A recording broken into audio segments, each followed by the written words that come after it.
1943. Bavaria, Germany. Allied bombs are falling on the town of Herzogenaurach. Two brothers scramble into an air raid shelter. The older brother is already inside with his wife and children. He hears footsteps. He looks up. His younger brother climbs in, pulling his wife through the door behind him. And then, in the darkness, with bombs falling overhead, the younger brother opens his mouth. 4 words. The dirty bastards are back. He meant the Allied planes. His older brother believed, for the rest of his life, that he meant him. That misunderstanding, those 4 words, in a bomb shelter, during a war. They would split a family in half, divide an entire town, and accidentally create 2 of the most iconic brands in the history of sport. This is the story of Adolf and Rudolf Dassler, the brothers who built Adidas and Puma, from the same factory, in the same town, using the same machines, and hated each other so completely that they were buried as far apart as possible in the same cemetery, so they would never have to be near each other, even in death. This is the real story, and it starts not with a corporation, but with a mother's laundry room.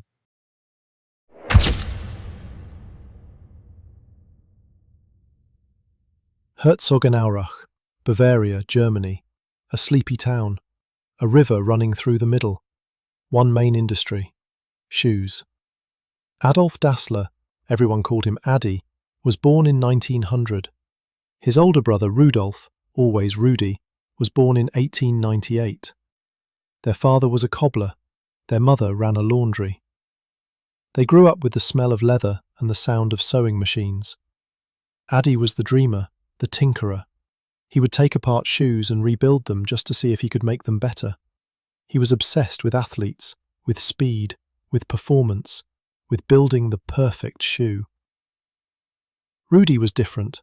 Rudy was the talker, the salesman, the charmer who could walk into any room and convince anyone of anything.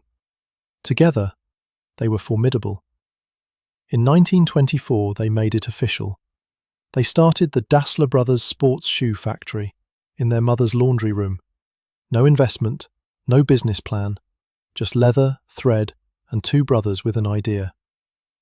They made their first athletic shoes by hand. Addy had scavenged pieces of leather from old military uniforms on the battlefields of World War I. Let that land. The shoes that launched 2 of the world's greatest brands were stitched together from the ruins of a war. Within a few years, they had outgrown the laundry room. They had a real factory, real workers, and their eyes on something much, much bigger.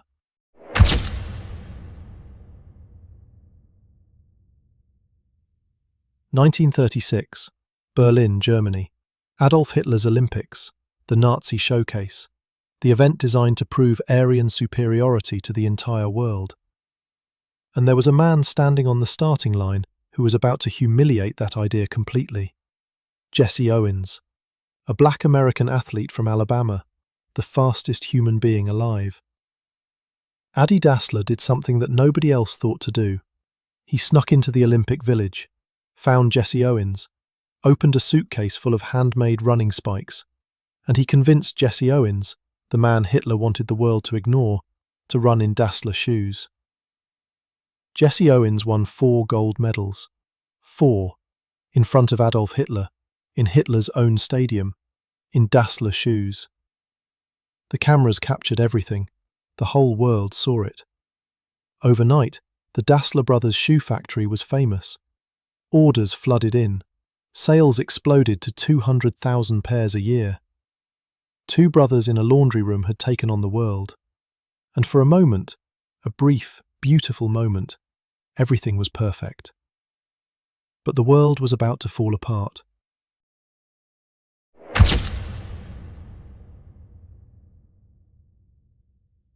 World War II. Germany goes to war, and the Dassler factory goes with it. The brothers had both joined the Nazi Party in 1933. Like millions of Germans, some out of belief, some out of survival. It is one of the darker chapters of their story, and it cannot be ignored. By 1941, the Nazis ordered the factory to stop making shoes. Instead, the machines that had made Jesse Owens' Olympic spikes were now making the Panzerschreck, a shoulder-mounted rocket launcher designed to destroy Allied tanks.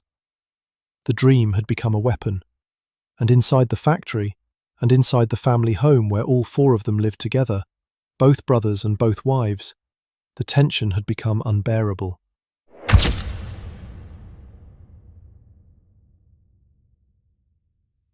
After the war ended, the Allies conducted what they called denazification trials.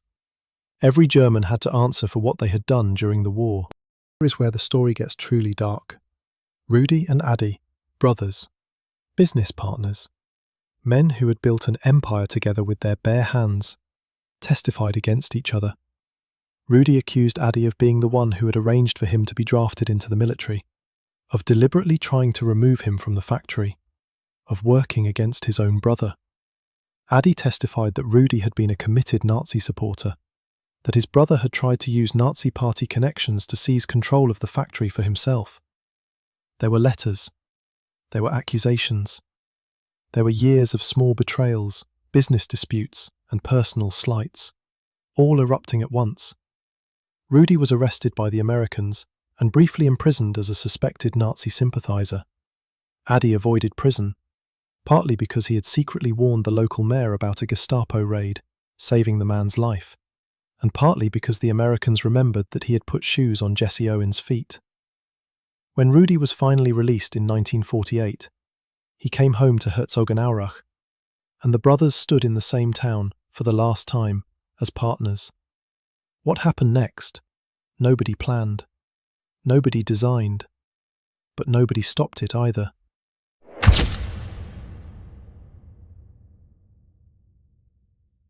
The Dassler Brothers shoe factory was dissolved.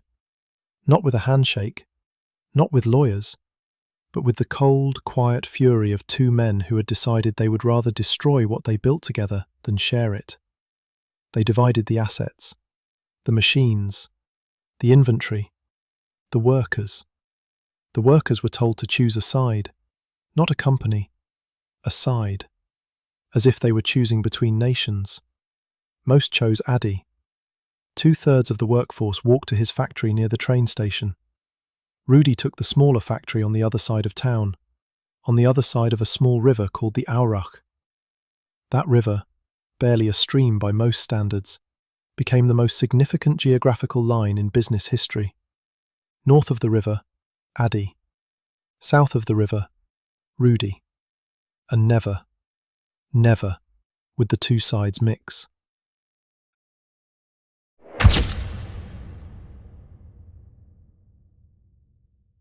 Adi needed a name for his new company.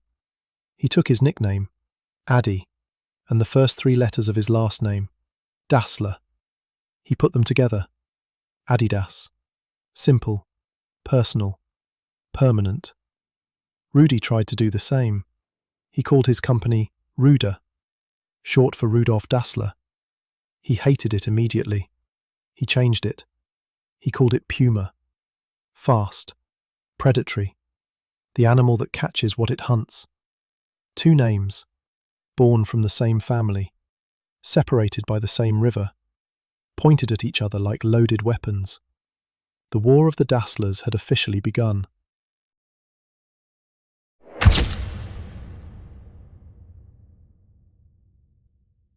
Herzogenaurach became known, and this is a real nickname, not something anyone invented, as the town of bent necks.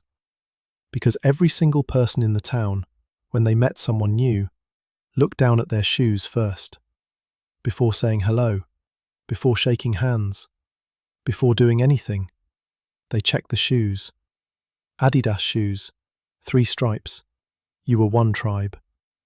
Puma shoes, the leaping cat, you were the other. And the 2 tribes did not interact. Restaurants served only one side. If you walked in wearing the wrong brand, you were turned away, or ignored, or glared at until you left. Businesses only hired from one side. Banks, bakeries, butchers. Everyone had allegiances. And marriages across company lines? Forbidden. Not legally. But in a town where your employer was your entire social world, where your neighbours, your drinking companions, your football teammates all wore the same brand as you. Marrying someone from the other side wasn't just unusual, it was betrayal. The town even had two football clubs, one sponsored by Adidas, one sponsored by Puma. They never played friendly matches. Every local derby was a proxy war between two brothers who refused to speak to each other. Rudy's grandson, Michael Dassler, told the BBC years later, "We didn't even mention the name of Adidas at home. It was like in Harry Potter, the name Voldemort, which is not mentioned." The other brand was Voldemort, in a German shoe town, because two brothers had a fight in a bomb shelter. The FIFA World Cup, Switzerland, West Germany. A country still rebuilding from the devastation of the war, enters the tournament as massive underdogs. Hungary is the heavy favourite, the greatest team in the world, undefeated in 4 years, 42 matches without a loss. Adi Dassler had an idea. He had invented something. Interchangeable screw-in studs for football boots. Instead of fixed rubber studs on the bottom of the shoe, the German players could change the length of their studs based on the condition of the pitch. It sounds simple now. In 1954, it was revolutionary. The World Cup final was played in the rain. The pitch was a swamp. Hungary's players slipped and struggled. The West Germans, in their Adidas boots with extended studs, had traction. West Germany won, 3-2, one of the greatest upsets in sporting history. They called it the Miracle of Bern, and Adidas, and those 3 stripes, were on every pair of boots on the pitch. Adi had used sport to win a business war. His brother was watching, and Rudy was about to do something even more audacious. By 1970, there was one man on earth whose shoes mattered more than anyone else's. Pele, the greatest footballer who had ever lived. Brazilian, magical, the most watched athlete on the planet, and both Adidas and Puma wanted him. But there was a problem. Both brothers knew that a bidding war for Pele would bankrupt them both. He was that expensive, that valuable. A contract with Pele wasn't just an endorsement, it was a declaration to the entire world. So the brothers did something remarkable. The only thing they ever agreed on after 1948. They signed what became known as the Pele Pact, a formal agreement between two men who hated each other, who hadn't spoken in years, who built walls between their factories. Neither company would approach Pele. Neither would bid for him. They would leave him alone. It was a truce, a rare, fragile, extraordinary truce, to protect both of their companies from destroying each other. Adi kept his word. Rudy did not.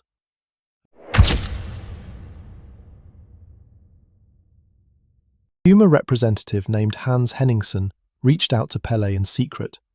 He made an offer. $120,000, over $1 million in today's money, to wear Puma boots. There was one condition, one specific, precise, ridiculous, genius condition.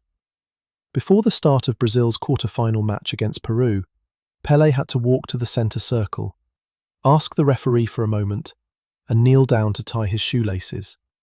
That's it. Just tie his laces. The 1970 World Cup quarter-final, Brazil versus Peru. The eyes of the entire world were on the pitch. Pele walked out to the centre circle. He looked at the referee. He held up one finger. He knelt down, and he tied his laces. Puma had paid the cameraman to zoom in. The entire world watched Pele tie his shoelaces. The entire world saw Puma on his feet. Adidas sold more boots than anyone that year. Puma sold 300% more than the year before. One kneel, one pair of untied laces. $120,000. It became one of the greatest marketing moments in the history of sport. And it happened because two brothers, who had built empires from nothing, were still fighting a war that had started in a bomb shelter, over 4 words that may have been meant for the planes. The years passed. The brands grew. Both of them. Adidas became the largest sporting goods company on earth. Puma became a global icon. Their feud never softened. Not once. Rudolf Dassler died on October 27, 1974. He was 76 years old. He had spent the last 26 years of his life building a brand that stood specifically to oppose his brother. Every shoe, every contract, every athlete, every decision, filtered through one single lens: beat Adi. Before he died, Rudy made one final request. He demanded to be buried as far from his brother as possible, in the same cemetery, in the same town, but as far apart as the grounds would allow. Adolf Dassler died 4 years later, on September 6, 1978. He was 78 years old. He had spent 17 years building Adidas into a company with 17 factories and annual sales of 1 billion Deutschmarks. His grave was placed at the opposite end of the cemetery from his brother's. They were buried, in the same soil, in the same town, that they had both refused to leave, separated by the maximum possible distance. 2 brothers, 1 town, 1 cemetery, still unable to be near each other, even in death. The feud they started did not die with them. Their sons picked it up. Their grandsons picked it up. The town of Herzogenaurach continued to live by the same rules. Check the shoes. Choose a side. Never cross the river.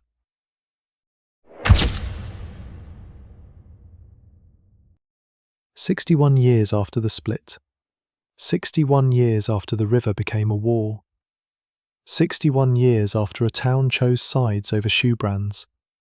Employees of Adidas and Puma played a football match, together, on the same pitch, shaking hands at the whistle. It was symbolic. Not the end of the competition. The competition continues today and always will. But the end of something uglier. The end of the part of the rivalry that had nothing to do with shoes. The bent necks unbent. The restaurants opened their doors to both sides.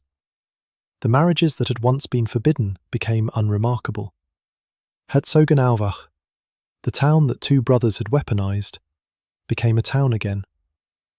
Here is the truth about Adi and Rudi Dassler. They were both geniuses. Adi, the greatest product innovator in the history of athletic footwear. The man who put shoes on Jesse Owens and studs on the 1954 World Cup winning team. The architect of modern sports shoe design. Rudi, the greatest sports marketer of his era. The man who invented the athlete endorsement deal as we know it. The man who understood before anyone else that sport was not just competition. It was theatre. And theatre needed stars. Together, they might have built something that made Nike impossible. Together, Gebrüder Dassler might have been the most powerful sporting brand on earth. But they couldn't stay in the same room. They couldn't share a factory, a town, a vision, a bomb shelter. And so instead of one empire, the world got 2. 2 iconic brands.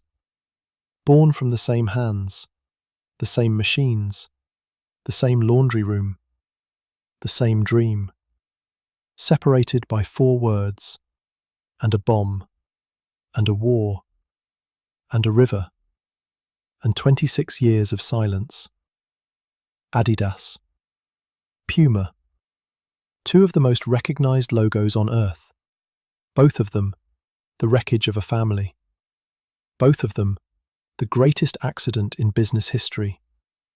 The next time you lace up your shoes, look at what's on them. Somewhere in Bavaria, 2 brothers are still fighting about it. If this story made you feel something, anger, sadness, or just a little bit of dark satisfaction, you are exactly where you belong. Empire Archive. The stories behind the empires, told the way they actually happened. Subscribe, and come back for the next one, because the next story makes this one look like a friendly disagreement.